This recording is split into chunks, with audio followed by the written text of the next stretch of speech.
El viento cortaba el silencio del cementerio como una hoja invisible, arrastrando hojas secas entre las lápidas y los pasos lentos de un hombre que parecía cargar el peso del mundo sobre los hombros. Carlos se detuvo frente a la tumba de su hijo, Federico, muerto exactamente hace un año, atropellado por un conductor que nunca fue encontrado. Desde aquel día, su vida perdió el sabor, el sonido, los colores. La risa quedó guardada en algún rincón olvidado de la memoria. Solo quedaba el triste ritual de visitar el cementerio todos los domingos, a la misma hora, llevando las mismas flores azules, como si ese gesto lo mantuviera respirando. Se arrodilló, la rodilla hundiéndose en la tierra fría, y pasó la mano sobre el mármol donde el nombre de su hijo brillaba bajo la luz gris de la mañana. Un año, hijo mío, y todavía parece ayer. El susurro se escapó ronco, quebrado. Carlos cerró los ojos, imaginando el rostro del niño riendo en la puerta de la escuela, el cabello despeinado, el uniforme torcido. Perdóname, hijo. Debí ir a recogerte ese día. Debí haberte protegido. El viento pareció responder con un gemido distante, y una lágrima resbaló lentamente hasta caer sobre la foto grabada en la lápida. Federico, sonriendo, con la camiseta de rayas que ahora solo vivía en los recuerdos de su padre. Fue entonces cuando lo escuchó. Pasos leves sobre la hierba. Al principio pensó que era el cuidador, pero el sonido era demasiado suave. Al voltear vio a un niño moreno, delgado, con ropa sencilla y una mirada curiosa, casi tímida. El chico parecía dudar antes de acercarse. «Hola, señor», dijo en voz baja.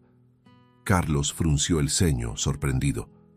«Hola, ¿estás perdido?» El niño negó con la cabeza y con una calma desconcertante respondió.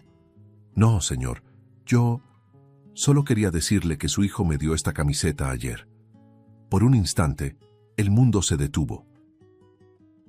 Carlos abrió los ojos de par en par. «¿Qué?» Su voz salió temblorosa entre incredulidad y enojo. «Mi hijo murió hace un año, niño. ¿Qué estás diciendo?» El muchacho dio un paso atrás, pero no apartó la mirada. «Sé lo que digo, señor. Lo conocí. Jugamos fútbol allá, cerca de las vías. Él me dio la camiseta, dijo que traía suerte». Carlos miró la prenda. Rayas rojas, azules y amarillas, y un desgarrón en el hombro, el mismo desgarrón de la foto. La sangre desapareció de su rostro. Eso es imposible». El niño respiró hondo como quien intenta ordenar lo que siente. «Cuando me la dio pensé que ya había visto esa camiseta en algún lugar, y hoy temprano, cuando vine aquí, vi la foto en la lápida. Era él, el mismo chico». Carlos retrocedió un paso, el corazón latiendo con fuerza descompasada. «¿Estás jugando conmigo, niño? ¿Esto es alguna broma cruel?» El chico negó con firmeza. «Yo nunca haría eso. Vengo aquí a visitar a mis padres y siempre paso por esta tumba». «Le juro, señor, lo vi ayer.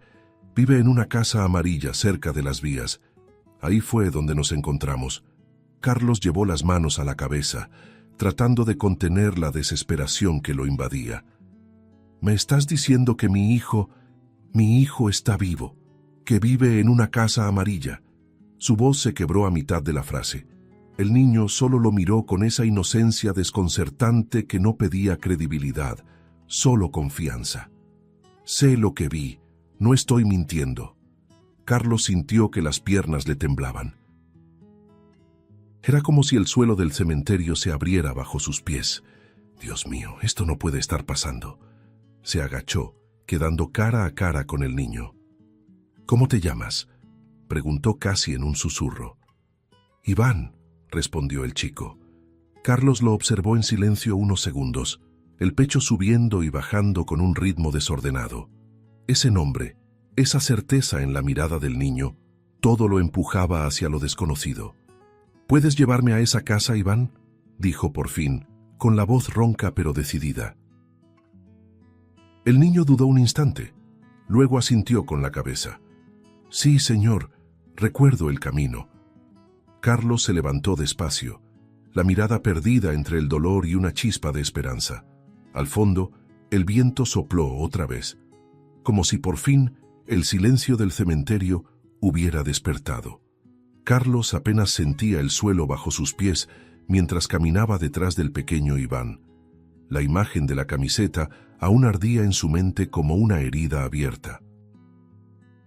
Las manos le temblaban, el corazón latía en un ritmo frenético, y cada sonido de la calle parecía más nítido que nunca.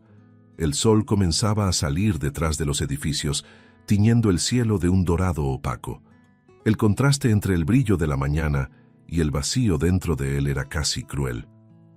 ¿Estás seguro de que es por aquí?, preguntó, tratando de esconder el nerviosismo. Sí, señor, respondió el niño con confianza, sin mirar atrás. Es justo después de la esquina, cerca de las vías. Las calles se volvían cada vez más sencillas. Las fachadas, gastadas por el tiempo, mostraban pintura descascarada y ventanas de donde escapaba el sonido de radios viejos. Niños jugaban con pelotas remendadas. Perros ladraban a lo lejos y el olor a pan recién horneado se mezclaba con el aire húmedo. Pero Carlos no veía nada de eso. Todo lo que alcanzaba a percibir era la silueta de Iván y el recuerdo de la sonrisa de su hijo, que insistía en aparecer en su mente como un fantasma benigno. «Dijiste que él estaba jugando con algo, ¿verdad?», preguntó jadeante. Iván asintió, ajustando la mochila gastada sobre sus hombros. «Sí, señor. Estaba en la ventana, riendo. Parecía feliz». Cuando doblaron la esquina, Iván se detuvo bruscamente y señaló al frente. «Ahí es». Carlos siguió la mirada del niño y sintió que el corazón se le detenía. Frente a ellos, una pequeña casa amarilla se destacaba entre las demás. Las ventanas tenían cortinas blancas y el portón de hierro rechinaba con el viento. Todo parecía absurdamente común, y aún así, aquel lugar tenía algo inquietante, como si escondiera un secreto que prefería no ser descubierto. «Fue ahí donde lo vi, señor. Estaba sentado justo en esa ventana riendo». Carlos se acercó, cada paso pesado, casi solemne. Cuando llegó al portón, miró hacia adentro y el tiempo pareció partirse en dos. Ahí estaba un niño, en la sala, corriendo y jugando. El pequeño reía, y aquella risa lo atravesó como una cuchilla. Era el mismo sonido que aún ecoaba en sus sueños, la misma mirada curiosa, el mismo cabello rebelde. Lo imposible estaba frente a sus ojos. «¿Federico?». La palabra se escapó temblorosa, un hilo de esperanza mezclado con miedo. «Federico», gritó más fuerte, la voz quebrándose en el aire, pero antes de poder dar otro paso, una mujer apareció detrás de la ventana. Sus ojos, oscuros y severos, lo miraron con desconfianza. Carlos se apresuró a hablar. «Por favor, señora, ese niño es mi hijo». La mujer frunció el ceño, empalideció y con un movimiento brusco jaló al niño hacia adentro. Luego reapareció en la puerta, pero ahora con algo brillante en la mano. Era un arma. «Lárguense de aquí, ahora», Mitri gritó con voz áspera, casi histérica. «No hay ningún niño con ese nombre aquí. Váyanse antes de que dispare». «Pero lo vi, sé que es él», insistió Carlos, desesperado, con todo el cuerpo temblando. La mujer apuntó directamente al pecho de él. «Se lo advertí. Váyanse». El sonido de la ventana al cerrarse resonó enseguida, y el portón metálico pareció estremecerse junto con el corazón de Carlos. «Por favor, solo quiero verlo. Un minuto nada más», suplicó, pero la respuesta fue el silencio. La cortina se cerró, y la casa se hundió en la quietud. Carlos retrocedió, el pecho ardiendo, y miró a Iván, que lo observaba con los ojos llenos de lágrimas. «Le juro que era él, señor. Le juro. Nunca le mentiría». Carlos respiró hondo, luchando contra las lágrimas. «Lo sé, chico. Yo también lo vi». Se quedaron ahí, uno al lado del otro, mientras el viento agitaba el portón como si se burlara de la desesperación que los consumía. A la mañana siguiente, Carlos volvió al mismo lugar, pero el portón estaba entreabierto y el patio vacío. Ningún sonido, ninguna risa, ninguna señal de vida. La casa amarilla parecía abandonada, como si nadie hubiera vivido allí jamás. Caminó hasta la ventana, empujó el vidrio y solo vio polvo y sombras. Las cortinas habían sido arrancadas y en el suelo había un juguete roto, un carrito rojo, el mismo que Federico llevaba el día del accidente. Carlos lo tomó entre sus manos y las lágrimas finalmente vencieron su resistencia. «¿Qué te están haciendo, hijo mío?». El pequeño Iván apareció detrás de él jadeante, con la mirada llena de miedo. «Se fueron, señor, anoche. Pregunté por aquí y nadie sabe a dónde». Carlos apretó el carrito contra su pecho y cerró los ojos. El destino parecía jugar con él. Le daba un destello de milagro, solo para arrancárselo después, pero algo dentro de él había cambiado. Ya no era solo un padre de luto, era un hombre en busca de la verdad. Después del impacto en la casa amarilla, Carlos e Iván caminaron durante horas sin decir una palabra. El padre sostenía el carrito rojo con tanta fuerza que los dedos se le pusieron blancos. El niño lo seguía en silencio, respetando el torbellino que veía en los ojos de él. Cuando el sol comenzó a ponerse, Carlos se detuvo en la esquina y dijo, casi en un susurro, «Tienen que saber esto. La policía tiene que hacer algo». Iván lo miró con cierta duda.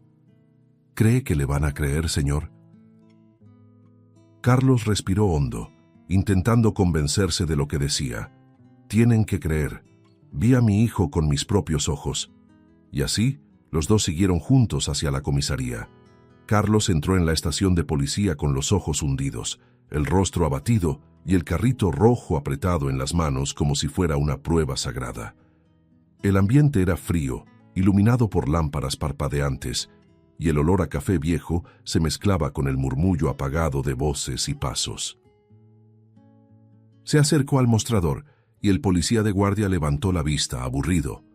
«¿Puedo ayudarle?», preguntó sin emoción. «Mi hijo está vivo», dijo Carlos con la voz quebrada. «Dijeron que murió hace un año, pero lo vi. Lo vi con mis propios ojos». El policía suspiró ajustándose la gorra. «Señor, ¿ya ha reportado esto antes? Parece alterado. ¿Quiere que llame a alguien de servicios sociales?». No, sé lo que estoy diciendo», insistió, golpeando el puño contra el mostrador. «Vi al niño, y alguien me apuntó con un arma para impedirme acercarme».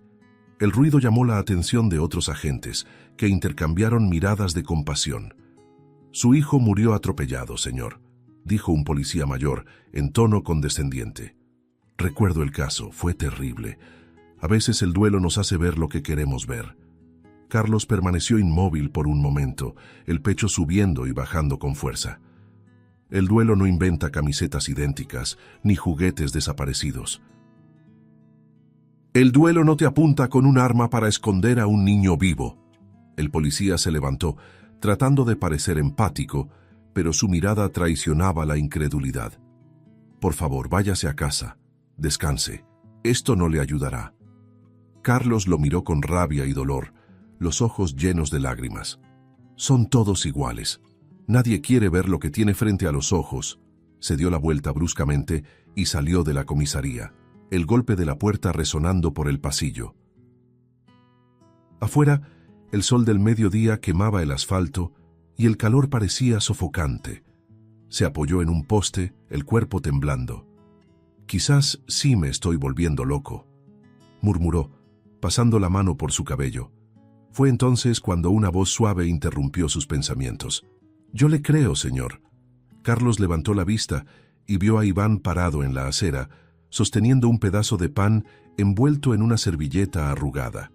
El niño lo miraba con firmeza, sin miedo, pero con un toque de ternura. «Yo lo vi, señor, sé lo que vi». Carlos respiró profundo, intentando contener la emoción. «Eres el único que me cree, chico. El único». Iván se encogió de hombros, con una media sonrisa tímida. «Creo que nadie cree mucho en mí tampoco, así que estamos parejos». Carlos soltó una risa breve, ronca, casi un sollozo, y puso una mano sobre el hombro del niño. Decidieron seguir su instinto. Iván conocía bien las calles, los callejones, los caminos donde nadie miraba dos veces. Con su ayuda, comenzaron a rehacer los pasos de la historia. Fueron al hospital donde Federico había sido internado después del atropello. El edificio parecía más viejo que en los recuerdos de Carlos y el olor a desinfectante se mezclaba con el óxido. Aquí fue donde pasó sus últimas horas, murmuró pasando la mano por la barandilla. Buscaron en los archivos, pero los registros estaban incompletos. El expediente de Federico había desaparecido. ¿Desaparecido?, repitió Carlos irritado. La recepcionista se encogió de hombros. Extraviado, señor, sucede. ¿Con un niño muerto? La voz de Carlos se elevó, haciendo que la gente alrededor volteara. Quiero hablar con quien atendió el caso. La mujer hojeó un cuaderno viejo, las uñas golpeando las páginas amarillentas. La enfermera responsable se llamaba Dolores, pero se jubiló. Se fue del país poco después. El silencio que siguió fue sofocante. Carlos miró a Iván, que negó lentamente con la cabeza. Es raro, ¿verdad, señor? Todos los que podrían saber algo desaparecieron. Mientras salían del hospital, un hombre con bata vieja los observaba desde lejos, apoyado en una columna. Tenía el cabello canoso y una mirada inquieta. Cuando Carlos pasó junto a él, el hombre susurró sin mover casi los labios. Hay gente importante metida en esto. Si quiere seguir con vida, no busque más. Carlos se detuvo, girándose rápidamente, pero el hombre ya había desaparecido entre los pasillos. La advertencia sonaba más a amenaza que a consejo. Iván le tomó la mano con la mirada seria. No va a rendirse, ¿verdad? Carlos apretó los labios y respondió. Ya es demasiado tarde para volver atrás. Carlos e Iván pasaron días tratando de juntar las piezas sueltas que encontraban. En cada visita, una nueva pared de silencio, médicos que se negaban a hablar, papeles rotos, nombres tachados. El hospital que alguna vez prometió salvar vidas parecía esconder algo oscuro. Carlos pasaba las noches en vela, con documentos esparcidos sobre la mesa, trazando conexiones con una mano temblorosa. No es coincidencia, no puede serlo, murmuraba, con los ojos fijos en los archivos amarillentos que Iván ayudaba a recuperar de la basura del archivo.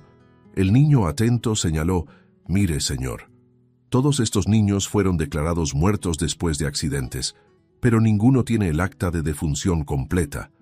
Aquello fue el inicio del colapso de la verdad.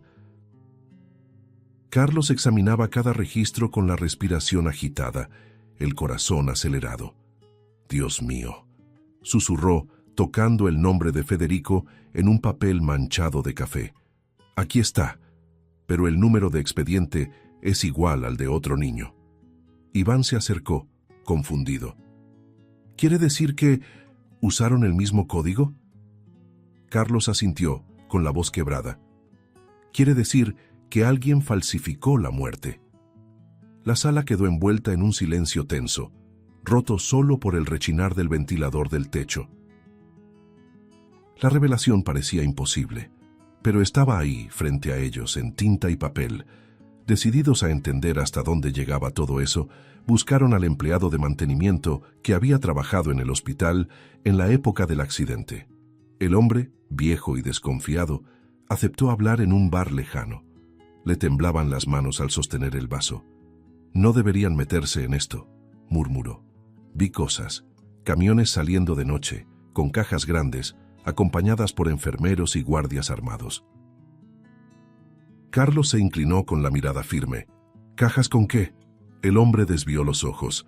Con niños, señor, niños que decían que estaban muertos. El silencio que siguió fue helado. Iván tomó el brazo de Carlos, sintiéndolo estremecer. El hombre respiró hondo, mirando hacia los lados antes de acercarse. ¿Quieren pruebas? Aún están ahí, en el sótano viejo del hospital, en el ala desactivada. Nadie entra ahí. Guardaban todo, carpetas, fotos, listas. Yo mismo ayudé a cargar cajas hacia allá. Carlos abrió los ojos incrédulo. ¿Está seguro? El hombre asintió. Seguro, pero vayan de noche cuando no haya nadie. Y por el amor de Dios, si encuentran lo que creo, quemen todo. Las palabras del hombre siguieron resonando incluso después de que el bar quedara en silencio. Carlos le estrechó la mano. Gracias, ahora ya no hay vuelta atrás. Esa noche, el plan se puso en marcha. El hospital dormía bajo luces frías y blancas cuando Iván y Carlos saltaron el muro lateral. El niño se movía con la agilidad de quien ha aprendido a no hacer ruido. «Por aquí, señor», susurró, señalando una escalera oxidada que bajaba al sótano. El aire allí era pesado, húmedo, y el goteo de las tuberías hacía que el corazón de Carlos latiera aún más fuerte. «¿Estás seguro de que es aquí?», preguntó en voz baja. Iván asintió. «Es el único lugar que parece escondido». Cuando empujaron la puerta de metal, un chasquido resonó por el pasillo. Adentro, cajas de archivos cubrían las paredes. Carpetas, fotos, listas de nombres. «Dios mío», dijo Carlos hojeando rápidamente. «Mira esto, Iván. Fechas de supuestas muertes que coinciden con donaciones internacionales. Hicieron de esto un negocio. Cada nombre era una herida abierta, cada registro un grito silenciado. La luz débil del celular temblaba sobre las hojas, revelando más de lo que cualquiera de ellos quería ver. Y entonces, entre tantas páginas, Carlos lo encontró. Federico Jiménez. Las manos le temblaban mientras abría el documento. En la esquina inferior, una anotación en letra pequeña. Transferido. Adopción internacional. Destino confidencial. El papel se le resbaló de los dedos. El aire parecía más pesado, la sala más oscura. Iván se acercó despacio, asustado por el rostro pálido del hombre. «¿Qué pasa, señor?». Carlos levantó la mirada y las lágrimas comenzaron a correr sin que intentara detenerlas. «Se llevaron a mi hijo. Pero ahora sé por dónde empezar. Ese instante no fue solo un descubrimiento, fue una sentencia. La desesperación se transformaba en furia, y la furia en propósito». Carlos cerró la carpeta con fuerza, miró a Iván y dijo con una firmeza que el chico nunca le había oído antes. «A partir de ahora vamos a cazarlos a todos, uno por uno».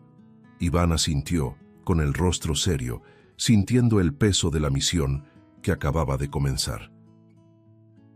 La noche caía como una sábana pesada cuando Carlos e Iván estudiaron el mapa improvisado hecho con las hojas robadas del sótano. Entre fichas y sellos había una hoja doblada con un timbre oficial y al lado una dirección mecanografiada. Un camino de tierra que llevaba a una casona aislada en las afueras de la ciudad, señalada como destino en caso de emergencia, realocación temporal. Carlos leyó la línea varias veces, la garganta apretándose. Era la pista que necesitaban. Un lugar a donde llevaban a los niños cuando no podían quedarse. La palabra niño resonó en su cabeza como un juramento. Llegaron al sitio de madrugada, guiados por faros bajos y el canto lejano de los grillos. La casona se recortaba entre sombras contra el cielo, rodeada de muros altos y árboles que parecían manos cerradas. Iván caminó por fuera, observando las ventanas iluminadas como ojos vigilantes. «Puedo entrar por la puerta trasera», susurró, con la tranquilidad de quien ha vivido en la calle y aprendió a escapar del peligro. El corazón de Carlos latía con fuerza, cada golpe recordándole que ya no había retorno. Iván se coló por la reja lateral con la gracia de quien conoce los movimientos de la sombra. Pasó entre arbustos, trepó una pared baja y alcanzó una ventana entreabierta. Adentro, la luz amarilla revelaba largos pasillos y un olor a perfume barato mezclado con comida. El niño se aproximó despacio y espió. En la habitación del fondo, un pequeño dibujaba sentado en un banco, cabello despeinado, mirada concentrada, un carrito rojo a un lado. El tiempo pareció detenerse en el pecho de Iván. Era Federico. El chico regresó corriendo, jadeando, y encontró a Carlos escondido detrás de un coche viejo. «Está ahí, señor, dibujando, tiene el carrito». La voz de Iván temblaba, pero venía cargada de certeza. A Carlos se le aflojaron las piernas por un segundo, como si la pena del último año lo golpeara en oleadas. «¿Cómo está?», preguntó la voz arrastrada. «Parece confundido, pero no parece maltratado». «Sonrió cuando lo miré», respondió Iván, con una emoción contenida que casi hizo llorar a Carlos. El mapa del sótano temblaba entre las manos de Carlos. La dirección ahora tenía rostro. Carlos decidió actuar de inmediato. Saltó el muro, el sudor frío corriéndole por la espalda, y corrió hasta la terraza trasera. La madera crujía bajo los pasos, cada sonido acrecentando el miedo. En el pasillo iluminado por una lámpara tenue, vio puertas entreabiertas y cuadros viejos que lo observaban con indiferencia. Al abrir la última puerta, encontró a Federico sentado en un pequeño sofá, lápiz y papel por todas partes. El niño levantó la mirada, desconcertado por el hombre extraño. «¿Me trajiste de vuelta?», murmuró Federico, la voz apagada como si saliera de un sueño. Carlos se arrodilló, las manos temblando, y extendió el carrito rojo. «Soy tu padre. Soy yo, Federico. ¿Te acuerdas del carrito?». El silencio quedó suspendido como una plegaria.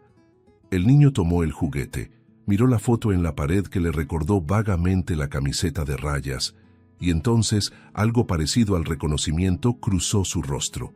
Los ojos se llenaron de agua, y una sílaba salió casi sin fuerza. «¿Papá?». Carlos no pudo contener el abrazo. Fue un abrazo que intentó apretar dentro todo el tiempo perdido, todas las noches sin dormir. Pero el momento se rompió por pasos pesados en el pasillo y voces apagadas en la escalera. Alguien había notado el movimiento. El aire cambió. El perfume barato se volvió tensión cortante. Carlos apartó el rostro, vigilante, y buscó a Iván con la mirada. El niño estaba inmóvil en el marco de la puerta, pálido, los labios temblorosos. La puerta del pasillo chirrió más fuerte, y voces masculinas se acercaron resueltas. El peligro estaba ahí, íntimo e inevitable, a punto de incendiar todo lo que aquel reencuentro empezaba a sanar. El crujido de la madera sonó como un trueno dentro de la habitación. Carlos apenas tuvo tiempo de reaccionar antes de que la puerta fuera pateada con violencia y 3 hombres entraran, con las armas apuntando y los rostros cubiertos por máscaras negras. Federico gritó y se encogió detrás de su padre. Iván contuvo la respiración, acorralado junto a la ventana. El corazón de Carlos latía tan fuerte que parecía retumbar en el techo. «Te advertí que no te metieras, viejo», gruñó el hombre del frente, alto, con la mirada fría. «¿Dónde están los papeles? ¿Dónde está el niño?». Carlos se interpuso frente a su hijo, el cuerpo temblando, pero firme. «No van a tocarlo». La respuesta vino en forma de un golpe. El puñetazo lo hizo caer sobre la mesita, rompiendo el vidrio. Federico gritó: «¡Papá!». El sonido hizo reír al agresor. Bonito drama, pero el espectáculo se acabó. Un segundo hombre se acercó, presionando el revólver contra la sien de Carlos. El olor a metal y polvo se mezclaba con la tensión. «Terminemos esto de una vez», dijo el enmascarado. «Un accidente como con el otro chico». Esas palabras encendieron algo dentro de Carlos. Reaccionó por instinto, agarrando el brazo del hombre y desviando el arma. El disparo atravesó el espejo, rompiendo el silencio en 1000 pedazos. Iván gritó y corrió hacia la puerta, intentando jalar a Federico, pero otro hombre lo interceptó tomándolo por el cuello. «¡Lárgate, mocoso!». El pequeño luchó, pateando y mordiendo, hasta que logró soltarse. «¡Corre, Federico!», gritó, pero el niño dudó, paralizado por el miedo. Carlos se levantó con dificultad, el rostro cubierto de sangre. «¡Salgan de aquí, ahora!». Uno de los criminales lo golpeó con la culata del arma. Carlos tambaleó, pero antes de caer, agarró una botella rota del suelo y la usó como arma. El vidrio cortó el brazo del agresor, que gritó de dolor. La pelea se volvió un caos. La habitación era una tormenta de cuerpos, muebles rotos y gritos. Iván intentó ayudar lanzando una lámpara contra uno de los hombres. Federico lloraba, cubriéndose el rostro con las manos. El sonido de los disparos parecía venir de todas partes. Carlos, con la mirada llena de desesperación y puro instinto, trataba de proteger a los dos niños, aun cuando sus fuerzas se agotaban, hasta que el líder apuntó el arma directamente hacia él. «Se acabó, héroe. Esta vez no hay milagro». El clic seco del arma sonó como una sentencia, pero justo en ese instante ocurrió el milagro. Afuera, el sonido de sirenas rasgó la noche, largas, fuertes, urgentes. El líder miró por la ventana, alarmado. «¡Mierda! ¿Cómo se enteraron?» Un destello azul iluminó la pared. «¡Policía, nadie se mueva!», gritó una voz desde afuera. Los disparos cruzaron el aire rompiendo los vidrios. El caos se convirtió en pánico. El líder intentó tomar a Carlos como rehén, pero Iván corrió y se lanzó contra sus piernas, derribándolo al suelo. El arma cayó, y Carlos aprovechó para desarmarlo con un golpe desesperado. El sonido de las botas retumbó en la casona. Los policías derribaron puertas, gritando órdenes, luces rojas y azules parpadeando por todas partes. En segundos, los criminales estaban reducidos. Carlos cayó de rodillas, exhausto, el pecho agitado, las manos temblorosas. Federico corrió hacia él y lo abrazó con fuerza. «Pensé que te iban a matar, papá». Carlos, llorando, sostuvo el rostro del niño. «Nunca más, hijo, nunca más». Iván estaba rodeado por policías, el celular aún en las manos, temblando, pero de pie. Había hecho la llamada pocos instantes antes del caos, escondido detrás de una pared. Los agentes salían del caserón trayendo a otros niños, asustados, confundidos, algunos descalzos. Las luces parpadeaban y el sonido de las sirenas se mezclaba con el llanto y el alivio. Un policía se acercó a Carlos. «Encontramos 5 niños más en el sótano. Ustedes los salvaron a todos». Él solo asintió, abrazando a Federico e Iván. «No fuimos nosotros, si fue él», dijo, señalando al pequeño que lo miraba con los ojos húmedos. Aquella noche, entre el miedo y la victoria, Carlos comprendió. Ese niño desconocido se había convertido en el verdadero milagro, el valor que él mismo ya no tenía. El sol de la mañana se filtraba por las ventanas del hospital, pintando la habitación con tonos de esperanza. El ambiente olía a éter y flores frescas, pero, por primera vez en mucho tiempo, ese aroma no traía dolor.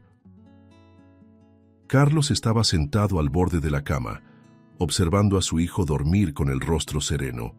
Cada respiración de Federico era un recordatorio vivo de que lo imposible había ocurrido.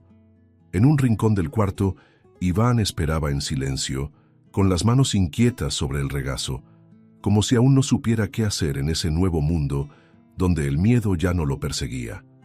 Cuando Federico abrió los ojos, buscó a su padre, y una sonrisa cansada se formó en su rostro. «Papá, fue de verdad, ¿no?» «¿Estamos bien de verdad?» Carlos tomó la pequeña mano de su hijo apretándola entre las suyas. «Sí, hijo mío, todo está bien ahora». Los ojos de Federico se dirigieron hacia Iván, que bajó la mirada, avergonzado. «Tú me salvaste, gracias». La voz del niño salió débil, pero llena de ternura. Iván, sorprendido, esbozó una leve sonrisa y respondió: «Tú también lo salvaste a él. Si no hubieras gritado, ellos habrían disparado». Por un instante, el silencio que siguió valió más que cualquier abrazo. Carlos se levantó y caminó hacia Iván, arrodillándose frente a él. La mirada del hombre, antes endurecida por el dolor, ahora brillaba con gratitud. «Tú me devolviste a mi hijo», dijo con la voz entrecortada. «Pero también me devolviste algo que ya había olvidado cómo se sentía, la fe». Iván bajó la cabeza, tímido. «Solo hice lo que tenía que hacer, señor». Carlos negó con la cabeza, sonriendo. «No, Iván. Hiciste mucho más». Y en ese instante, Las lágrimas que el hombre había contenido durante tanto tiempo finalmente cayeron. Federico extendió la mano y llamó: «Papá, tráelo aquí». Carlos se levantó, tomó a Iván del hombro y lo llevó hasta la cama. El pequeño lo miró con nerviosismo, pero Federico simplemente abrió los brazos. El abrazo entre los dos niños fue tímido al principio, pero pronto se volvió fuerte, sincero. «Ahora somos una familia, ¿verdad?», preguntó Federico sonriendo. Carlos respiró hondo, emocionado.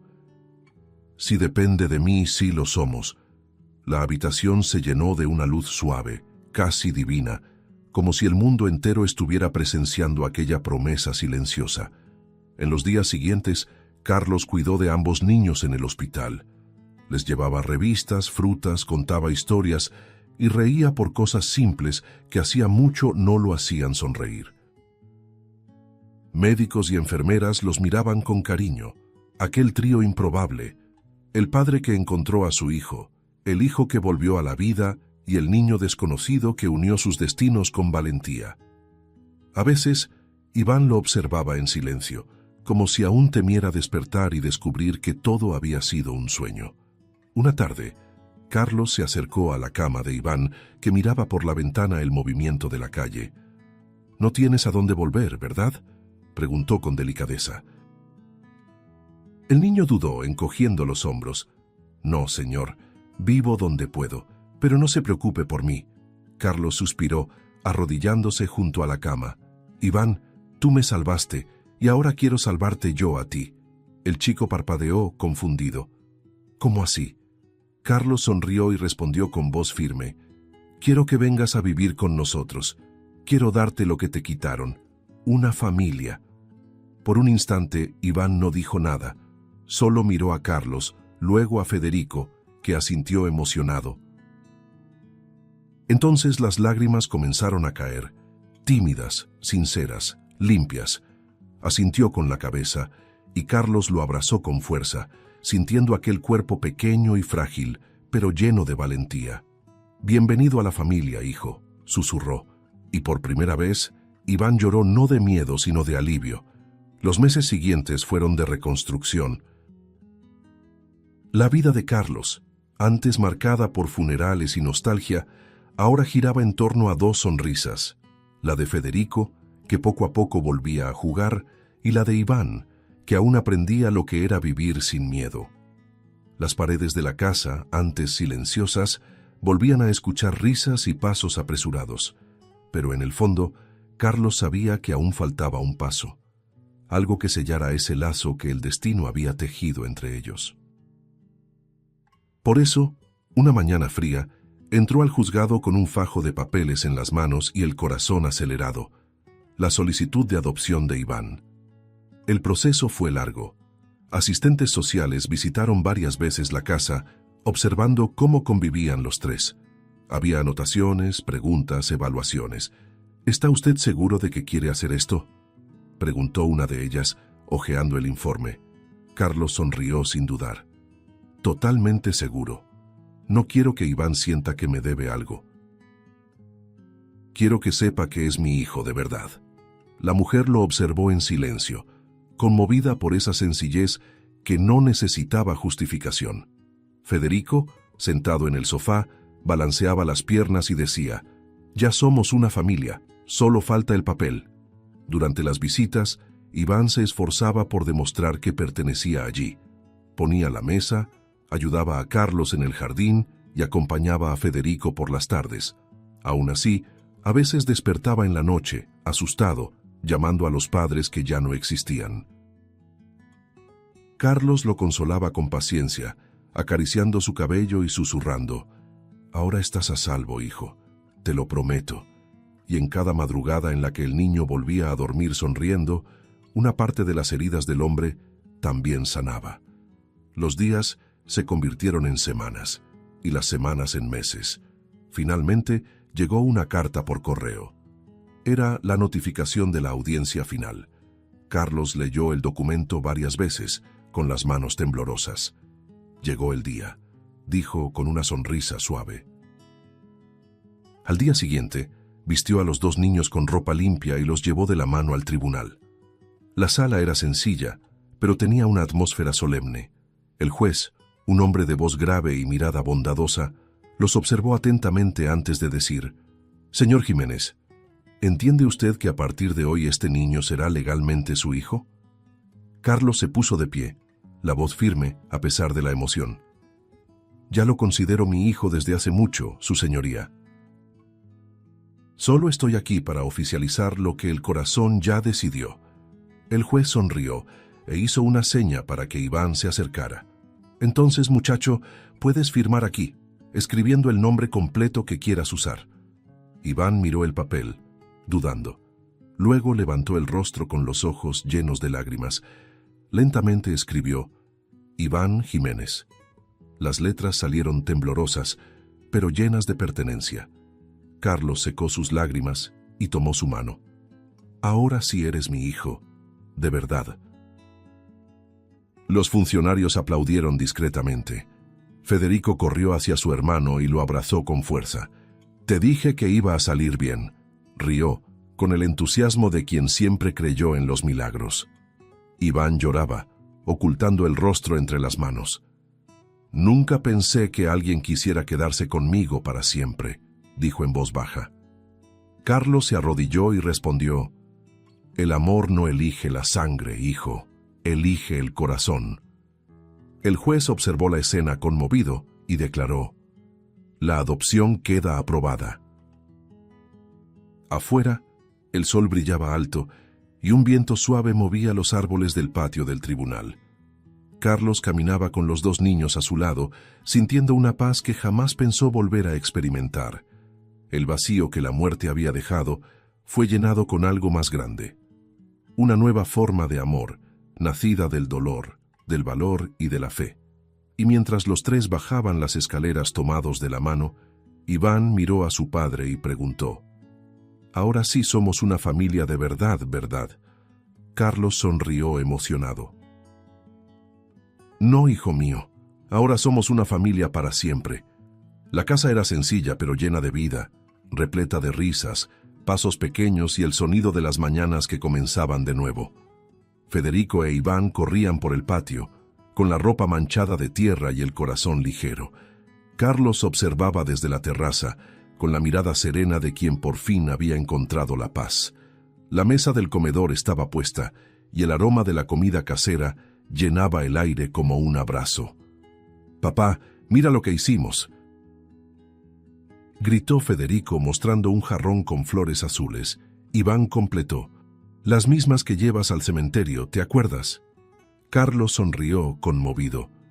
Durante la cena, Iván lo miró con curiosidad. ¿Por qué quiso adoptarme si ya tenía a Federico? Carlos dejó los cubiertos, respiró hondo y respondió con una sonrisa suave: «Porque el amor no se divide, hijo, se multiplica». El silencio que siguió fue de paz, de plenitud.